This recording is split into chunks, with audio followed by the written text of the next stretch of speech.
하나님의 형상으로 창조된 인간은 근본적으로 짐승과 다르다는 것입니다.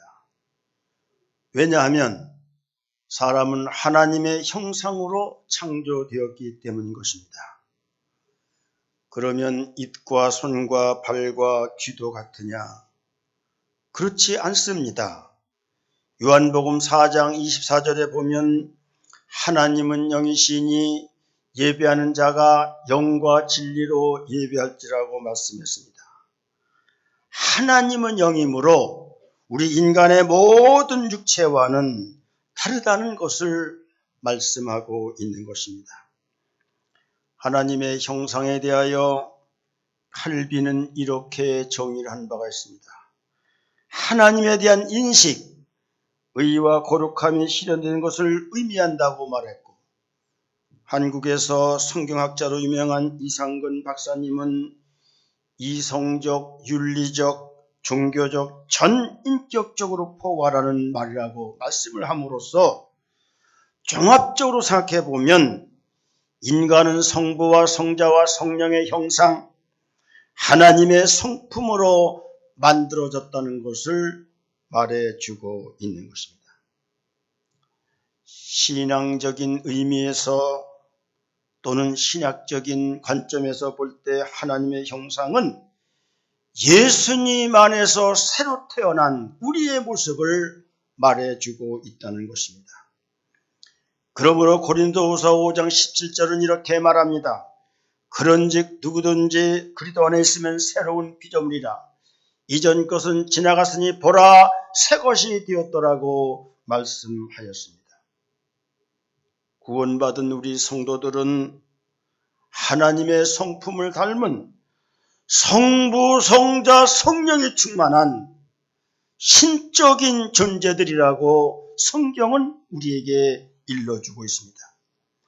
요한복음 10장 35절 말씀하시기를 성경은 폐하지 못하나니 하나님의 말씀을 받은 사람들은 신이라 하셨느니라 말씀하고 있습니다.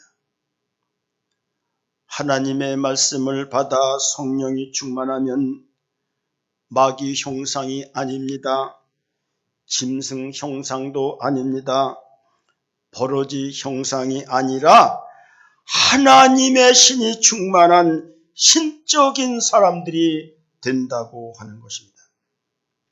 얼마나 감사합니까? 얼마나 경이롭습니까? 얼마나 황홀합니까? 우리는 교회에 나와서 하나님의 백성이 되었습니다. 우리는 육을 가지고 살지만 우리는 영적인 존재들입니다. 이 땅에 세속에서 살지만 세속적인 사람이 아니라 경건한 사람입니다. 죽음의 운명을 타고났지만 영원히 죽지 않는 생명의 백성이라는 말씀입니다. 우리가 이 땅에 살 때는요, 건강과 제한을 받지만은 그래서 물리적 세계에 살아가지만 하나님 나라에서는 시간도 공간도 초월하는 영원한 초월적인 존재가 된다고 하는 말씀입니다. 이 축복이 얼마나 귀합니까? 이 은혜가 웬일입니까? 이 기쁨과 평강과 가치를 세상에 무엇하고 비교할 수가 있겠습니까? 생각만 해도 눈물이 나고요. 가슴이 찡하고요. 세상의 모든 영광을 내 가슴에 하는 뿌듯함을 느끼게 되는 것입니다. 우리는 하나님의 형상을 네 가지로 말하고 있습니다. 첫 번째 헤세드라고 하는 긍휼하심입니다. 우리는 하나님의 긍휼을 구해야 삽니다. 하나님의 긍휼을 입지 않고 이 세상에 살 사람이 아무도 없기 때문에 우리는 날마다 하나님의 긍휼을 구해야 됩니다. 우리 하나님은 카도시 거룩하심이라는 성품이 있습니다. 우리는 하나님의 거룩하심에 입어서 우리는 예수의 보혈의 피를 통하여 거룩함을 입은 사람들입니다. 하나님은 짜티크라고 하는 공의 하나님이십니다. 하나님의 의 때문에 죄인인 우리가 의인이 되는 축복을 우리는 얻고 살아갑니다. 우리 하나님은 에메트 신실하십니다. 하나님의 말씀은 1.1획도 빠짐없이 다 이루어집니다. 하나님은 거짓이 없습니다. 하나님은 우리에게 한 번 언약한 것은 변치 않고 반드시 이루어 주십니다. 우리는 이 믿음을 가지고 살아가고 있는 것입니다. 하나님의 이 신실하심을 믿는 사람들은요, 가난하도 부합니다. 약하나 강합니다. 혼자 걸어가도 외롭지 않습니다. 늘 부족한 가운데서도 채워주시는 행복을 맛보며 살아가는 것이 하나님의 형상을 입은 우리들인 것입니다. 우리는 물질적인 존재가 아니라 영적인 존재입니다. 그런데요, 마귀의 형상을 하고 살아가는 사람들이 있습니다. 짐승 형상 그대로를 갖고 살아가는 사람이 있습니다. 버러지 형상을 버리지 못하고 살아가는 사람들이 있습니다. 왜 그럴까요? 성령으로 거듭나지 못하면 그런 거예요. 그러므로 요한복음 3장 5절에서 7절에 보면 예수께서 대답하시되 진실로 진실로 내가 네게 이르노니 사람이 물과 성령으로 거듭나지 아니하면 하나님 나라에 들어갈 수 없느니라. 육으로 난 것은 육이요 영으로 난 것은 영이니 내가 네게 거듭나야겠다는 말을 놀랍게 여기지 말라고 말씀했습니다. 성령과 물로 거듭나야 우리는 신적인 존재가 되는 거예요. 성령과 물로 거듭날 때 하나님의 형상이 입어집니다. 이 땅에 살지만 하늘의 세계를 맛보면서 우리는 살아가게 되는 거예요. 사도 바울이 육적 형상을 입었을 때는 교만자요, 회방자요, 핍박자요, 살인자였지만 하나님의 형상을 입고 난 이후 바울의 삶은 어떤 고난도 즐거움으로 이기게 됩니다. 아무리 어려운 상황 가운데서도 그는 복음을 전파합니다. 심지어는 복음 전하다가 감옥에 갇혀서 착고에 차이고 쇠사슬에 묶여서조차도 그는 기도하고 찬송합니다. 결국은 복음을 위해서 순교까지 하게 됩니다. 오늘 이 자리에 왔는데요. 어제 우리 김민석과 윤은영이 결혼을 했습니다. 이제는 하나님과 사람 앞에서 반쪽이 아니라 한쪽이 된 거예요. 어제 그래서 제가 한 몸이 되라 그런 주례사를 했습니다. 여러분, 하나님의 형상이 뭡니까? 하나 되는 겁니다. 그래서 우리 하나님은 삼위일체 하나님이라고 말씀하는 거예요. 성령과 성부와 성자가 하나 되는 거예요. 일치를 이루고 균형을 이루고 조화를 이루면서 하나 되는 거예요. 결혼도 창세기 2장 24절에 보면은 이러므로 남자가 부모를 떠나 그의 아내와 합하여 둘이 한 몸을 이룰지니라고 말씀했습니다. 결혼이라는 게 뭐냐? 부모를 떠나서 남자와 여자가 한 몸, 한 마음, 한 영혼, 한 신앙, 한 가치관, 한 비전을 갖고 살아가는 것을 우리는 하나님의 형상이라고 말하는 거예요. 우리가 대학을 유니버시티라고 이렇게 영어로 말하는데 이거는 두 단어로 합해서 됐습니다. 윤이라고 하는 하나라는 뜻과 보스라고 하는 되돌아간다는 뜻이 합쳐졌는데 대학이 뭐냐? 하나로 되돌아가는 거예요. 자유로 돌아가는 거예요. 진리로 돌아가는 거예요. 세상의 아름다운 가치로 돌아가는 거예요. 이것이 대학이라는 거예요. 요한복음 17장 3절에 보면 세 가지 기도를 나옵니다. 우리 예수님께서 교회를 위해서 기도하고 성도를 위해서 기도하고 자신을 위해서 기도하는데 세 가지 기도 중에 공통적인 기도가 May God be one, 하나님 하나 되게 하소서, 이것이 예수님의 세 가지 공통적인 기도예요. 우리 하나님의 형상은 하나 되는 겁니다.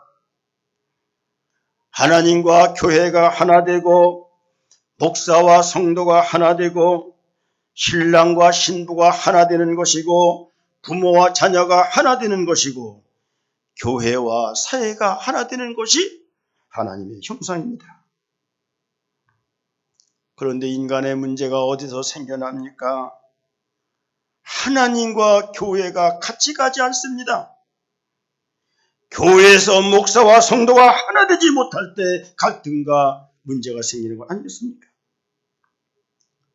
가정에서요, 신랑과 신부가 하나 되지 못하면 갈등의 연속이 됩니다.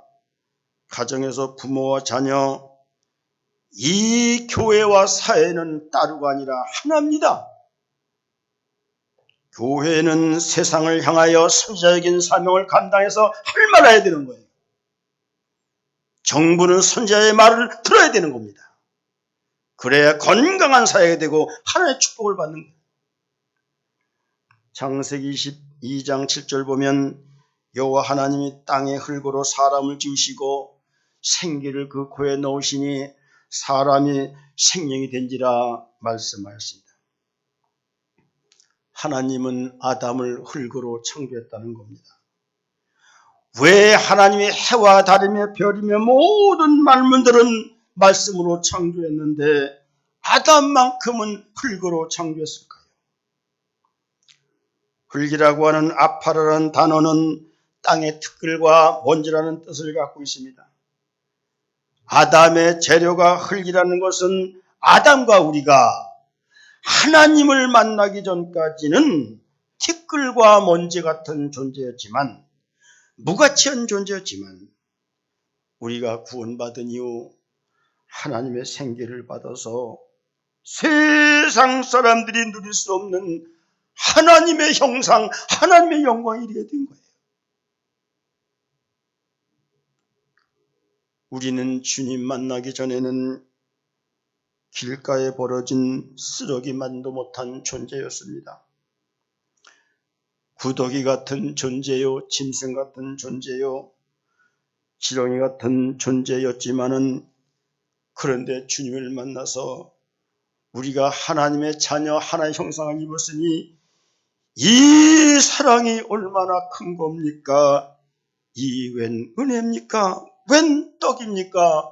웬 복입니까? 먼지처럼 티끌처럼 길가에 버려진 새 같은 무가치한 존재였는데 우리의 속에 성령이 들어오니 구원받은 하나님의 형상이 되었다는 겁니다.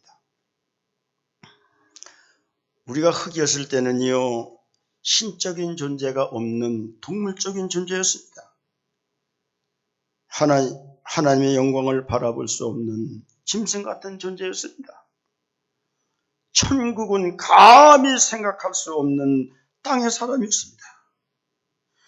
주님 만나고 보니까 하나님의 형상을 소유한 거예요.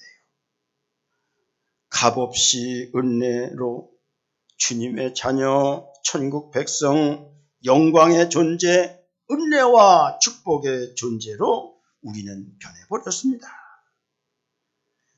구원받기 전에 모든 존재는 이 세상에서 아무리 성공한다고 할지라도, 어떤 권력과 소유를 가졌다고 할지라도, 아무리 부자라고 할지라도 티끌이요, 먼지요, 심판의 신분이요, 진노와 저주의 신분인 것입니다.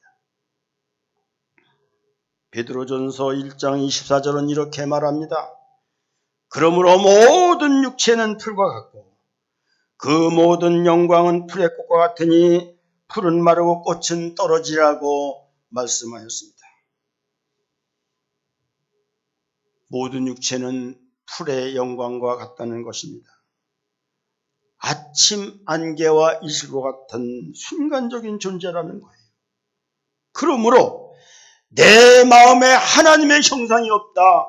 내가 성령 받지 못하여 내 마음에 교회가 없다. 오직 부귀영화만 추구하다가 하나님의 영광을 모른다. 세상 영광 구하다가 하나님의 영광을 잃어버렸다. 이것은 죽음이요, 저주요, 비참함이요, 지옥 열차를 타고 행하는 것과 똑같다고 하는 것입니다. 다윗과 미가를 잘 살펴봐야 됩니다. 다윗은 하나님의 형상으로 창조받은 사람입니다. 그러므로 법궤가 들어올 때 그 법궤를 보고 너무나도 기뻐서 춤을 추며 주님을 찬양합니다. 그러나 미갈이라고 하는 사울의 딸은 하나님의 형상을 가지지 못했기 때문에 흑의 상태에 머물러 있었습니다. 법궤를 보고 춤을 추고 찬양하는 다윗을 향하여 체면 좀 찾아라, 불평하고 원망하다가 성녀가 되었음을 우리는 잘 알고 있습니다. 사무엘하 6장 23절에 보면은 그러므로 사울의 딸 미갈이 죽는 날까지 자식이 없느니라고 말씀하고 있지 않습니까? 말씀을 듣고 기뻐하는 자의 축복과 은혜,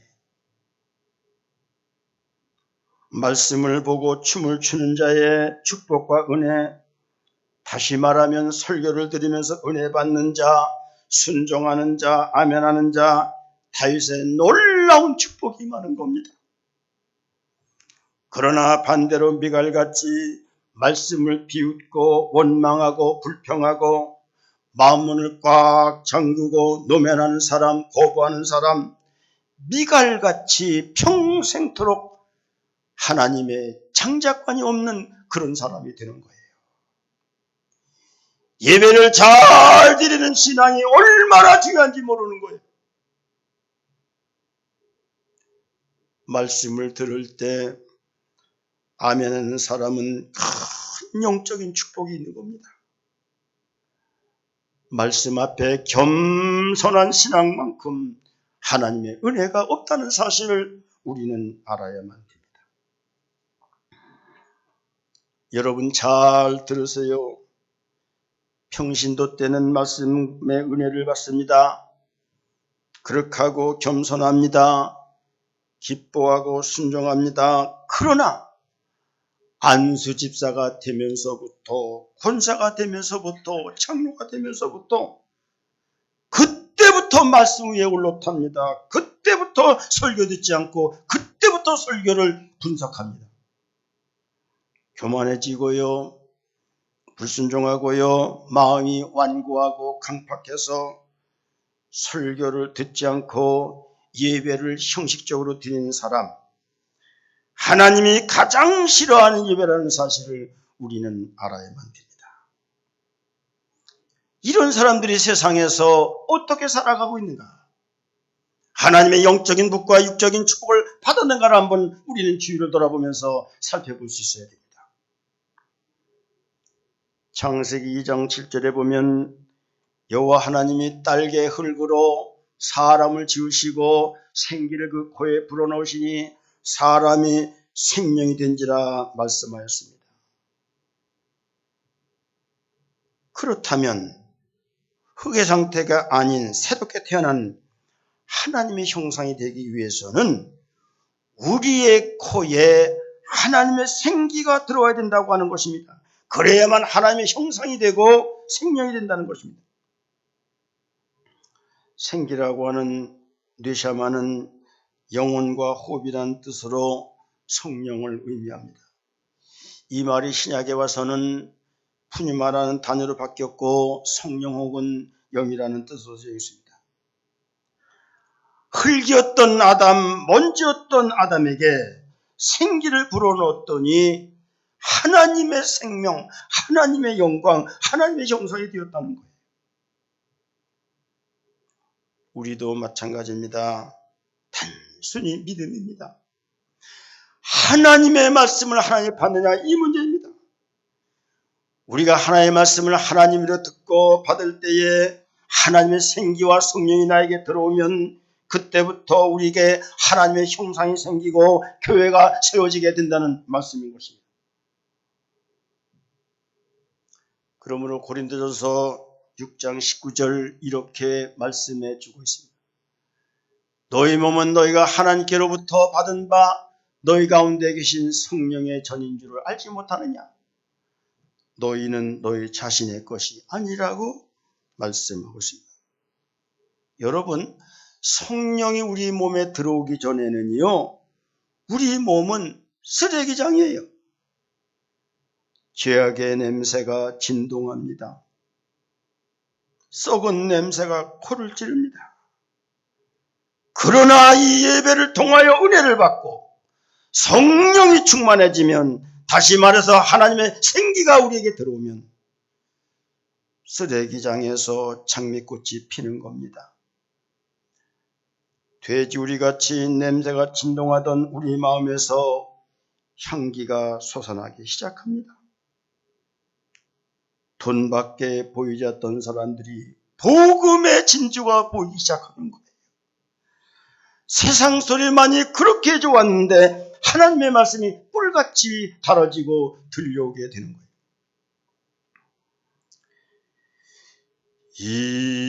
이전에 주님을 내가 몰라 영광의 주님을 비방했다.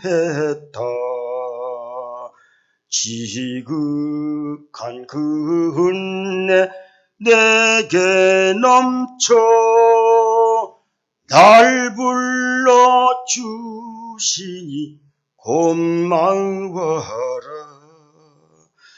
나 하는 일들이 하도 적어 큰 열매 눈앞에 안 되어도 주님께 죽도록 충성하면 생명의 면류관 얻으리라. 할렐루야. 사랑하는 성도 여러분, 교회에 오래 다닌 것 중요합니다. 모태신앙 더 훌륭합니다. 직분 받은 것 하나님 앞에 영광스러운 겁니다. 우리가 주일날 와서 교회 봉사하고요, 충성하고 기도하는 것 하나님이 기쁘게 보십니다. 그러나 생기를 받지 못하면, 하나님의 형상이 내 마음에 형성되지 아니하면, 성령이 나에게 임하지 아니하면 우리는 짐승이에요. 우리는 먼지예요. 우리는 티끌이에요. 하나님의 자녀가 아니에요. 천국 백성이 아니라는 것을 우리는 알아야 되는 겁니다. 그러므로 주님께서 부활하심으로 이 땅에 오셔서 첫 번째 제작하신 말씀은 요한복음 20장 22절, 저희를 향하여 숨을 내쉬면서 이르시되 성령을 받으라, 그렇게 말씀하셨던 겁니다. 나는 이 시간 나의 삶을 뒤돌아봅니다. 내가 주님의 사람이 되지 않았다면 내가 어떻게 되었을까? 오늘의 나가 되었을까? 나는 지금 어디서 무엇을 하며 무엇을 생각하며 살아갈까? 지금 내가 가지고 있는 가정의 행복과 삶의 행복이 유지되었을까? 지금 내가 가지고 있는 비전과 열정과 가치관과 국가관과 세계관, 지금의 덕성과 영성과 지성을 가지고 있었을까? 아니라고 나는 생각합니다. 오늘 참여 우리 윤영주 목사님 오셨는데, 제가 초등학교 때 그렇게 사모님하고 신학을 하라고 그냥 그렇게 권면했는데, 제가 듣게 하는 바람에 참 손해도 많이 봤지만은요, 어떻든 제가 이렇게 하나님의 종의 길을 들으면서 저는 너무나 행복하고, 요즘이요, 고등학교 동기를 만나도 그렇고 대학교 동기를 만나도 그렇고 저 같은 사람을 특별 대우를 해주는 거예요. 높은 자리에 저를 올려놔 주고요. 저를 존중해 주고요. 저는 너무나 행복해요. 가정을 봐도요, 가진 것은 없지만 행복하고요. 저희 자녀들 저들한테 잘하고요. 형제들 사이도 너무나 행복하고 좋고요. 모든 삶에 모자람이 없어요. 다 주님의 은혜요, 주님의 열매요, 주님의 축복이 아니고선 있을 수 없는 일인 것입니다. 아담처럼 생기를 받고 흙의 상태를 벗어난 하나님 형상을 입은 베드로는 사도행전 9장 40절에 보면 베드로가 사람을 다 내보내고 무릎을 꿇고 기도하고 돌이켜 시체를 향하여 이르되 다비다야 일어나라 하니 그가 눈을 떠 베드로를 보고 일어나 앉은지라. 베드로는요, 비겁한 존재였습니다. 십자가가 쥐어졌을 때 다 저주하고 도망갔던 사람이었는데 오순절 마가의 다락방에 와서 성령 받고는 그는 죽은 사람을 살려내는 놀라운 축복의 역사가 일어나게 되고 능력의 사람이 됩니다. 이렇게 성령 받으면 하나님의 형상을 입으면 이렇게 사람이 변하고 능력의 사람이 되는 거예요. 흙의 상태였던 모세는 살인자요, 얼마나 교만한 사람이었습니까? 하나님의 생기를 받고 신적인 능력이 들어가니까 막대기 하나로 홍해를 가르는 놀라운 능력. 그래서 이스라엘을 구원하게 되는 겁니다. 마지막으로 하나님의 생기를 받은 아담은 어떻게 변화되었는가? 생기를 그 코에 불어넣으니 생명이 되었다. 생명이라는 네페시 하여는 살아호흡하는 생명체라는 뜻을 갖고 있습니다. 영어로는 생명이 living being이라고 하는데 살아있는 존재라는 것입니다. 생기가 들어가야 살아있는 존재라는 거예요. 생기가 들어가지 않으면 살아있으나 죽은 사람이 되는 거예요. 영혼이 있는 존재요, 생명 있는 존재가 생명이 되는 것입니다. 살아있는 생명체만이 예배하는 자가 됩니다. 하나님의 영이 없는 사람이 이 자리에 올 수 없는 거예요. 이 자리에 온다는 축복이 얼마나 큰지를 모르는 거예요. 살아있는 생명체만이 기도합니다. 살아있는 생명체만이 복음을 사랑하고 교회를 사랑합니다. 그러므로 살아있는 생명체가 되면 생기가 들어가서 living being, 살아있는 존재가 되면 영적인 원리로 살아가고요. 하나님이 기뻐하는 일을 생각하고요. 하나님 앞에 옳은 일을 행하게 되고요. 주님의 뜻을 구하게 되고요. 이렇게 되는 거예요. 이 시간 내 영혼을 잘 결산해 봐야 됩니다. 나는 흙의 상태인가? 티끌과 같은 존재인가?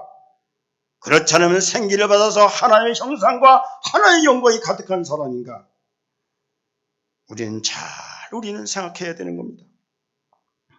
결론적으로 우리는 하나님의 형상으로 창조되었습니다. 그럼 우리는 예배를 드리게 되는 것입니다. 예배의 축복은 귀한 것입니다. 아무나 예배에 참석하는 게 아니에요.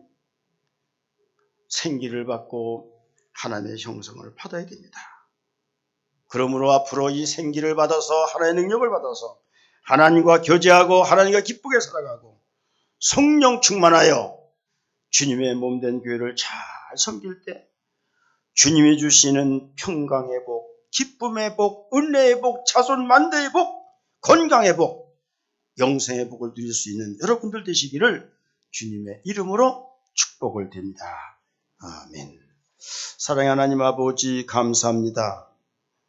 하나님의 형상으로 창조가 되어서 오늘도 예배에 참석하여 우리는 영적인 존재가 되어서 천국 백성의 삶을 살아가고 하나의 자녀의 삶을 살아가는 우리들에게 날마다 성령을 부어주 생기를 부어주셔서 기쁨과 감사와 은혜로 살아가게 하시고 모든 삶에 주님의 능력과 주님의 축복과 주님의 역사를 경험하며 살 수 있는 성도들이 되도록 은혜 주시기를 간절히 바라고나며 다시 오실 우리 주 예수님 이름으로 기도드리옵나이다. 아멘.